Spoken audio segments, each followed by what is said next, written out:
कश्मीर के पहलगाम में जिस तरीके की घटना हुई है, आतंकी कृत्य हुआ है, उसमें 2 दर्जन से ज़्यादा बेगुनाह पर्यटकों की जान गई है। उनमें से एक पर्यटक उत्तर प्रदेश में कानपुर ज़िले के रहने वाले हैं और हम कानपुर में इस समय मौजूद हैं शुभम द्विवेदी के आवास पर, जहां पर आप देख सकते हैं कि बड़ी संख्या में जो रिश्तेदार हैं, रिलेटिव्स हैं, दोस्त हैं, वो फ़िलहाल गमज़दा हैं। वो पहुंचे हुए हैं यहाँ पर और निश्चित तौर पर यहाँ का जो गमज़दा माहौल है वो यहाँ बैठी हुई महिलाओं से आसानी से समझा सकता है कि किस तरीके से सभी लोग गमज़दा हैं। क्योंकि अभी फरवरी में ही शुभम की डेस्टिनेशन वेडिंग हुई थी, उसकी शादी हुई थी कानपुर की ही रहने वाली बच्ची से, और उसके बाद जिस तरीके से ये घटना सामने आई है, जिस तरीके से वीडियो सामने आया है, वो अपने आप में कहीं ना कहीं परेशान करने वाला है। शुभम के जो परिवार के लोग हैं वो यहाँ पर मौजूद हैं और जिस तरीके से उनकी शोक प्रकट करने के लिए परिवार के लोग आए हुए हैं, बड़ी संख्या में आस पड़ोस के लोग आए हुए हैं, वो ये बताने के लिए काफ़ी है कि कितनी ज़्यादा सबके मन में गुस्सा है और लोग गमज़दा हैं। शुभम के चाचा इस समय हमारे साथ मौजूद हैं, मनोज जी, कैसे आप लोग को इस घटना की जानकारी मिली? टेलीविज़न से ही मिली या किसी ने फ़ोन करके बताया? नहीं, जानकारी यहाँ पे ये मिली थी हमें लगभग 3 बजे के लगभग कि कोई आतंकवादी घटना हो गई है कश्मीर में। तो फिर फ़ोन हमने किया 2:15 के लगभग फ़ोन हमारा मिला भैया को, तो कुछ बताने की स्पष्ट स्थिति में नहीं थे उस समय। ये बताया कि हाँ, यहाँ पे आतंकवादी घटना, गोली चल गई है और शुभम उसमें फंस गए हैं, शुभम और बहू। इतना फिर करके फ़ोन काट दिया। फिर हमने थोड़ी देर बाद जब फ़ोन मिलाया तो उन्होंने कहा कि शुभम को गोली लग गई है, ऐसी सूचना आ रही। बाकी उनके पास भी कुछ ना तो वहाँ पहुँचने का कोई ऐसा था व्यवस्था और ना उधर से कोई सूचना आ रही थी। टीवी पे फिर हम लोगों ने देखना शुरू किया तो टीवी पे एक वीडियो आ रहा था जिसमें एक नीली जीन्स और वाइट शूज, चेहरा ब्लर था। वो कुछ ऐसा लग रहा था, लेकिन विश्वास नहीं हम लोग कर पाए कि ये शुभम ही है। फिर 6:30 बजे खबर आई कि शुभम को गोली लगी और वो अब नहीं रहे।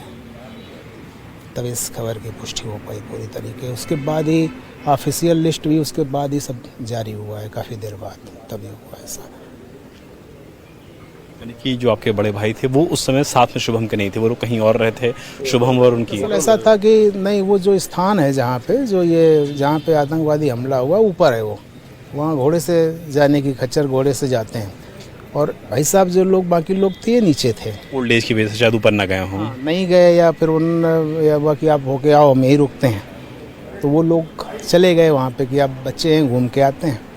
तो ये लोग यहीं रुक गए थे। फिर ये नीचे से ऊपर जाने का चूँकि कोई ऐसा मार्ग तो है नहीं, और जो घोड़े खच्चर वाले थे वो हमला होते ही सब भग गए, वहाँ कोई बचा ही नहीं। फिर उसके बाद तो कोई संपर्क बहुत देर बाद फिर हो पाया। जब वो बहू वहाँ से किसी तरीके से आई बच के, उसको तो छोड़ दिया आतंकवादियों ने। जब वो यहाँ पे पहुँची तो वो भी कुछ काफ़ी देर तक उसके सामने ऐसी घटना हुई थी तो कुछ बताने की स्थिति में नहीं थी। जब उसने बताया कि यहाँ गोली लगी हुई है शुभम को और वो घायल है, ये तो बहुत देर बाद हुआ पुष्टि की नहीं, अब शुभम घायल नहीं है, नहीं रहे दुनिया में। ये 6:30 बजे के लगभग मुझे सूचना उस समय मिली थी। ऐसा जानकारी ये भी मिली कि आतंकवादी ने लोगों का नाम पूछा। जब ये कंफर्म हो गया कि ये हिंदू है, उसके बाद ही गोली मारी। नाम पूछ के 2-2.5 घंटे एक व्यक्ति से पूछ की घटना की गई है। एक व्यक्ति से पूछा, 2-2.5 घंटे आतंकवादी कार्रवाई चलती रही। प्रशासन वहाँ है ही नहीं।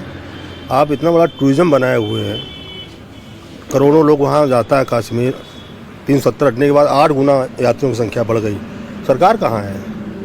आप मौत के लिए खिला रहे हैं, यात्रियों को वहाँ बुला रहे हैं।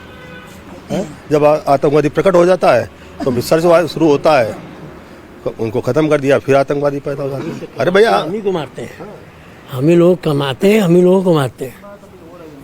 चलो, गवर्नमेंट जो करेगी अच्छा है, उम्मीद ऐसी है। जिस भी तरह करिए, आप एक बार में ही पूरे आतंक को समूचा नष्ट करिए। उसके लिए आपको पाकिस्तान से वार करना पड़े, चाहे जो भी करना पड़े। भाई इस तरीके से आप धीरे धीरे करके हमको दर्द दे रहे हैं, ठीक बात थोड़ी ना है। 12 जनवरी को बच्चे की शादी हो रही है, आज 2 महीने 8 दिन है, आज बताओ बहू विधवा हो गई। कितना बड़ा दर्द है इस पूरे परिवार में, पूरे क्षेत्र में। इसके लिए बहुत गमज़दा है। इसको सरकार को समझना चाहिए। एक बच्चा और था उसमें, उसकी 14 अप्रैल को शादी हुई, वो भी ख़त्म हुआ उसमें।